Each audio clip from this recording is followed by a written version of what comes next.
Assalamualaikum warahmatullahi wabarakatuh. Perkenalkan, nama saya Asyifa Salajabar dengan NIM channel E025022. Kali ini saya akan mempresentasikan materi perpajakan dengan judul pelunasan pajak dalam tahun berjalan.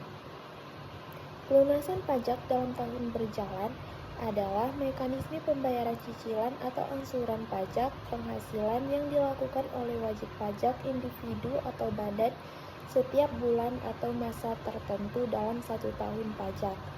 Tujuannya untuk meringankan beban pajak di akhir tahun dan dapat dikreditkan atau dikurangkan saat SPT tahunan. Bentuk pelunasan pajak yaitu pertama, pemotongan pajak. Pajak dipotong oleh pihak tertentu, seperti perusahaan terhadap gaji karyawan (PPh Pasal 21). Pajak yang dipotong kemudian disetorkan ke negara. Yang kedua, pemungutan pajak. Pajak dipungut oleh bendahara pemerintah atau pihak tertentu saat transaksi berlangsung, misalnya pada PPh 22 pada kegiatan impor. Yang ketiga, pembayaran sendiri. Wajib pajak membayar pajak sendiri melalui angsuran seperti PPh Pasal 25 yang dibayar setiap bulan. Selanjutnya, mekanisme pelunasan pajak dalam tahun berjalan. Pertama, menghitung pajak. Lalu, pajak dibayar sendiri, dipotong atau dipungut sesuai jenis pajaknya. Kemudian, pajak disetorkan ke kas negara melalui bank atau sistem elektronik. Dan yang terakhir, pembayaran pajak dilaporkan melalui SPT sesuai ketentuan.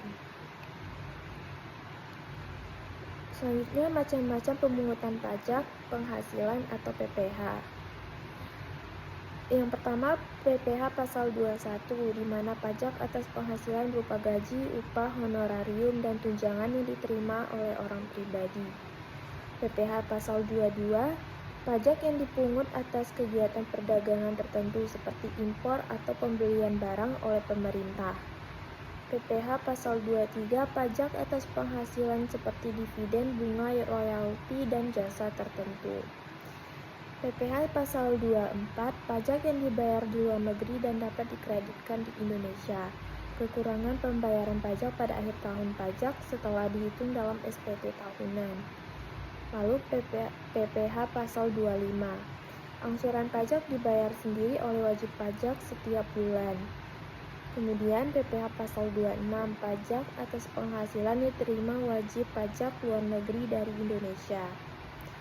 Dan yang terakhir, PPh Pasal 29, kekurangan pembayaran pajak pada akhir tahun pajak setelah dihitung dalam SPT tahunan. Baik, sekian presentasi dari saya. Wassalamualaikum warahmatullahi wabarakatuh.